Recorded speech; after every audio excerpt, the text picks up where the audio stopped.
Okay, in South Africa this week, we've had this move democracy. I'll find the full name. I just know that's their Twitter handle, but I'll find the full name and put it on the screen. It's about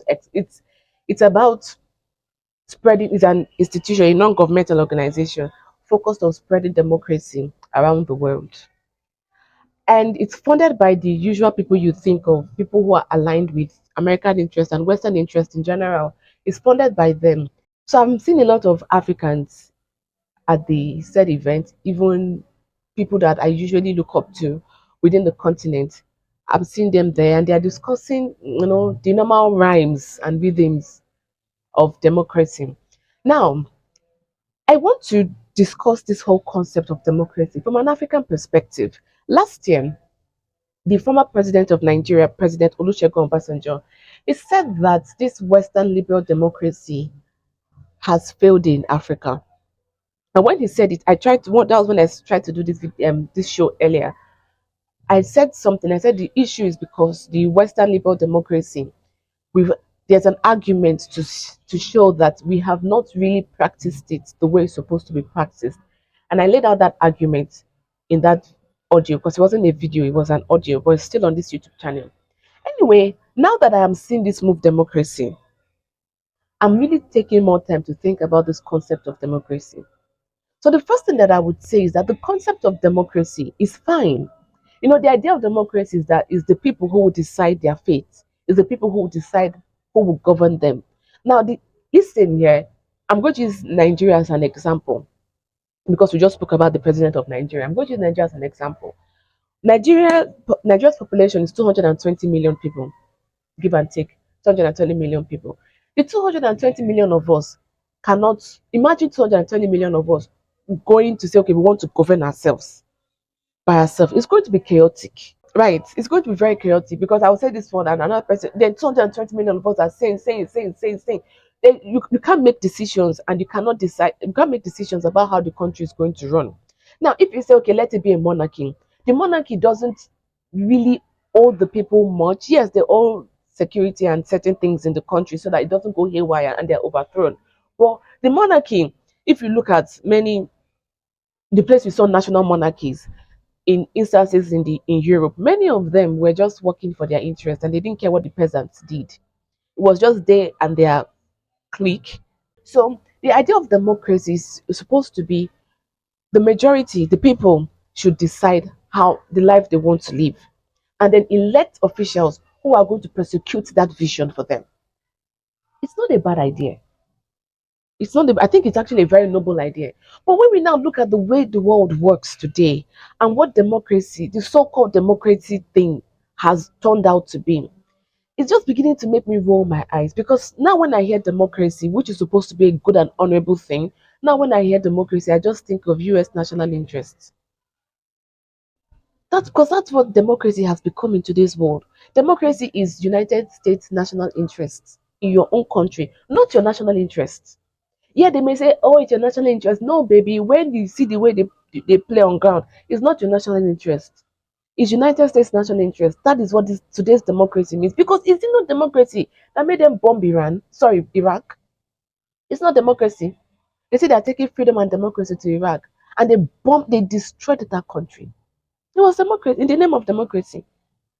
Was it not democracy we saw that unleashed in Syria? Was it not democracy? Was it not democracy we saw in Libya with the fall of Gaddafi? It was not democracy. Okay, now that Gaddafi has fallen, did they get the democracy? They didn't get democracy. And the Americans just moved on as if they didn't just unleash the worst insecurity in Africa. The whole insecurity issue that we're suffering in Africa today, it came from 2011 when NATO did that thing in Libya. It was in the name of democracy. They said Gaddafi was a dictator. We don't want dictators. Blah blah blah. Dictators are bad. Dictators, the worst thing to happen to humanity. Dictators, terrible. Democracy, good. They bombed them. This is the democracy. So is Libya a democratic nation today? In Libya, as we speak, there is no central government in Libya. As we speak in Libya, there are open air slavery markets where they are selling people that look like Obama. Obama did that in Libya, but they are selling people that look like him in open air slave markets in Libya today. Is that democracy? So that's what I've been spending as I'm seeing this whole move democracy events going on in South Africa, and they're having our young people across Africa regurgitate the same State Department talking points. I'm just thinking, what is all this democracy about, self? They say, oh, China is a dictatorship. China is too bad. Blah blah blah blah blah blah. But you ask the average Chinese, they are content with their country. You ask the average American, and they are like, no. The average American has nothing good to say about the way they are governed. Many of them say America is heading on a bad path. Go to Europe and ask them in Europe, so-called democracies like United Kingdom and Germany and France. Many of their citizens are dissatisfied. But the so-called dictator in Russia, the Russians are happy with it. Majority, even when the Americans run their polls, if you say, okay, you don't trust the polls that the Russians run because dictators are liars and blah, blah, blah. When the Americans do their own research, the Americans always find that Putin has popular support in Russia. It was the day I was watching, that was in 2022. I was watching one program on Sky News, and they were talking about this popular support of Putin. The question that the anchor of that program asked is, how is Putin deceiving his citizens? How is he deceiving the Russians? Because they don't understand how how after all the demonization of Putin, he has popular support. They tell you dictator in China, bad, bad, bad. See what the Chinese are doing. Did the Chinese come out to beg you for money? Did they come out to beg you for money? But the so-called these same people that are telling you democracy, democracy, democracy, are the people that are propping up what the worst regimes in Africa. Did they not back the ones we saw in DRC? Did they not back them? Are they not backing Tinubu? Nigeria's Tinubu, they are backing him. That he's coming into power is very questionable. They're backing him. Are we not seeing them back people like Paul Biya in Cameroon? Are we not seeing that? So that's why I've been spending so much to think, what is even this thing called democracy? It's supposed to be government of the people, for the people, by the people. The people decide how they will be governed. The people decide the life they want. The people decide, and the leaders prosecute the vision of the people. Let's look at the United States. Is the United States a democracy? Let's look at it. No, let's ask ourselves, is the United States a democracy? I don't think it's a democracy. Because let me give you an example of the most recent thing that happened now. The United States authorized and gave permission to Ukraine to use its ATACMS missiles to strike deep inside Russia. Effectively, that is, United States was striking Russia. And who asked the Americans to vote on it? Nobody. Do you know how serious this thing is? That the Russians, if the Russians bomb, they will bomb America. Let's say they bomb America and the Third World War happens. Who gave permission to Joe Biden and the people who are making decisions there? Who gave permission? Who voted and said, okay, yeah, this is what we want? Nobody. Britain just also followed because Britain will always be a happy satellite. Britain just followed the United States and said, okay, yeah, you can use our Storm Shadow missiles. Was there a referendum in Britain? None. Even let's go back to the United States. The president elect, that is Donald Trump, ran and campaigned that he's going to stop the war in Ukraine. He campaigned on it. He's going to bring peace in Ukraine. And the Americans said this is really good, and they voted him. You can make an argument that one of the reasons Donald Trump did not just win the electoral college, Donald Trump also won the popular vote, was because he convinced Americans, said we are voting because we want an end to war, because that was one of the things Donald Trump ran on. Yet, this Biden, who has a few weeks before he leaves office, a few weeks to leave office, he just escalated without consulting the American people. Without consulting, the American people will want one thing, the government to do another thing, and they say, go and screw yourself. We don't care. Is that a democracy? How is that government of the people, for the people, and by the people? It looks to me like an oligarchy, one of the worst kind. Do you understand? So even in the United States, that is this supposed to be the so-called bastion of democracy, we are not even seeing democratic acts. It's not a democratic nation. So why we in Africa, they are still pushing this whole thing down? Like I said before, The concept of democracy is fine, but when we are seeing it being played out, that thing is not making any sense. Every time I hear democracy now, because when I was thinking about this whole move democracy event in going on in South Africa, it's just I had to just say, okay, what does democracy mean to you in today's context? And to me, what democracy means in today's context is America's national interest. It does not mean government of the people, for the people, and by the people. So instead of us looking away and say yes, okay, because if they even have the National Endowment for Democracy has this thing on their website where they tell you the most democratic nations and blah blah blah blah blah. Some of those people, they are they're not democratic, are propped up by these same people who are saying democracy is how we should go. And then they come to us and they give us talking points from the State Department. And all our young people are repeating the same talking points from the State Department. How can you then make this if you're the future of Africa? If these young people are the future of Africa, how can you then make decisions for the benefit of Africa and your respective countries when you're just rehearsing State Department and CIA talking points? How? How? If you not take a step back and even look at that United States and say, is this country even a democracy? We have a lot to learn in Africa.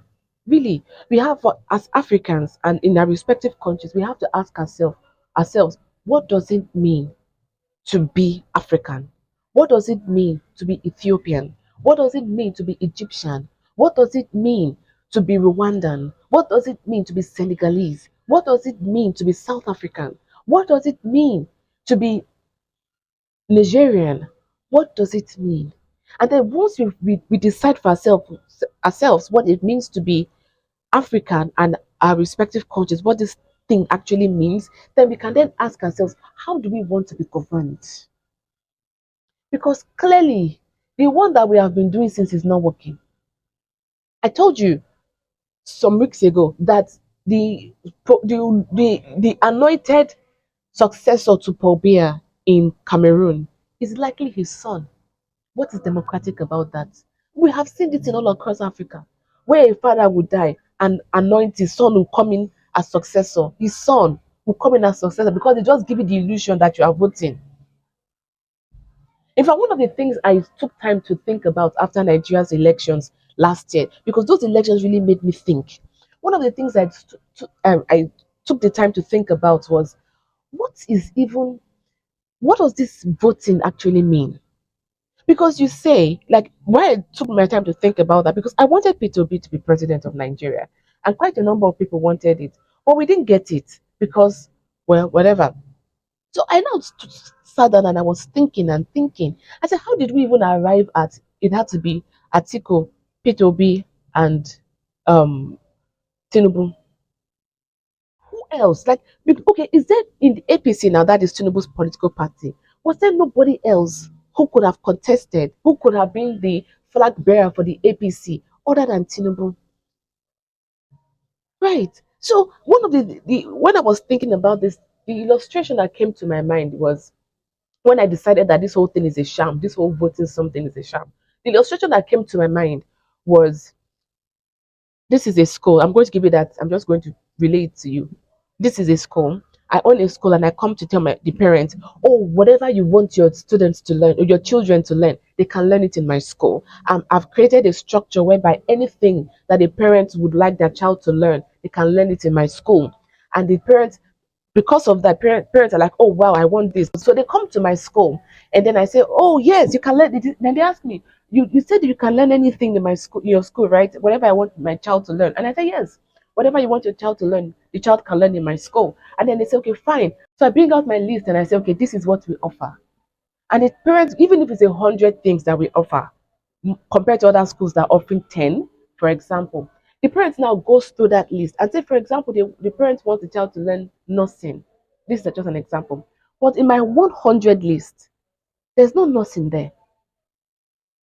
Do you get where I'm coming from? In that list I gave to the parents, there's no nursing there. But I want the parents actually wanted the child to learn nursing. So at the end of the day, the parents say, okay, they'll just pick because I'm offering more, I'm giving more options. So they just pick from the list. The fact that they have picked from that list I gave them doesn't mean the children are actually going to learn what the parents initially wanted the children to learn. So that is what this whole voting thing from last year after Nigerians election. I started thinking about this thing, and that's what this whole voting thing is beginning to look to me. It's just somebody somewhere will bring a list to you and tell you vote. You now say, yeah, you're going to vote. Is it that P2B or Atiku or Tinubu? And you start fighting yourselves over the three of them. Why is it just who decided who you would have? You know, this is what I've been thinking. Who decided it had to be those three? So the answer I came about was who decided the three is from the party, the political party. And I said that is why most Africans, African youth, we need to get serious in politics and not just coming out to talk about politics, but we have to become card bearing party members to be registered to a political party. Imagine if 10,000 of us flood political parties in our respective countries. Let's use Ghana as an example. In Ghana, elections are coming up and they are giving, okay, these are the two people, supposedly these are the two people that are likely going to come into power. You can vote for this one or for this one. So imagine 10,000 Ghanaians become party holder and card bearing party members and say, and when they are voting within the party politics, they say it's not going to be person A, we want this person. And at the end of the day, with such overwhelming number, they would then choose who will go and represent them at the national level in the presidential elections instead of some person who was anointed somewhere. To round off this segment, I want to mention something that I heard Candace Owens saying. But in case you don't know, I think you should know. But in case you don't know, Candace Owens is an American political commentator. And a question she asked that I've really been thinking about. She asked the question some months ago. She said, how it wasn't like a question, it was like a statement. And she said that she really thinks that they are breeding American politicians somewhere. It's not just because it's not just a situation where anybody can come into office. There's a process of breeding the next leaders. And these leaders come in and they follow the same foreign policy, the same even domestic policies that benefit a select few. This is me adding my part. But when she asked that question or she made that statement about breeding of American politicians, I said this thing is true. Because if you look at many of these politicians, is that they went through the same school, or they are among the same circle of friends, or they've no somehow their whole path is connected. Like this last week now, I've been spending a lot of time. One person who has piqued my interest, I've spent a lot of time listening to her talk, even if I don't agree with her ideologically. I've been spending a lot of time listening to her talk and her lectures because she's very graceful is Condoleezza Rice, the former Secretary of State of United States. And something that I found very interesting is that Condoleezza Rice was lectured, she was taught by US former Secretary of State, the first woman Secretary of State of America, her father. Then you now find out that even that same, is it not Aubrey? I'll find her name, I'll put it on the screen. But you find out that even that first female Secretary of State of United States, she and Hillary Clinton went to the same school, but in different sets. So somehow all these things are interconnected. So even if America, and maybe that's one of the reasons that they voted against Donald Trump, because Donald Trump did not come from that established line of these are who are people who are going to be the politicians. So I'm looking at that from Africa, right? I'm looking at that from Africa. These are the people the political parties have brought. What have brought forth? What is the procedure? Like who said it just had to be Tinubu, Atiku, and P2B? Who said that? So that's why this whole thing of democracy is beginning to look to me like more of furthering United States national interest in your country more than it is about giving you leaders who actually work for the benefit of your country. So that's why, as it is today, whenever I hear the word democracy and I see Africans clamoring and screaming democracy, which in itself, the idea is not a bad thing, but the execution has turned out to be just advancing United States interest in your country. That's whenever I hear the word democracy, it just makes me roll my eyes. So let me know what you think about this whole a lot of African youths going to South Africa to hear and regurgitate talking points of the US State Department. Let me know what you think about it in the comment section below. Also, let me know what you think about this whole democracy, this concept of democracy. Let me know what you think about it in the comment section below. In the comment section below. Don't forget to like this video, subscribe to this channel, and share this video with your friends and your family so that we can reach more people across the continent and across the world.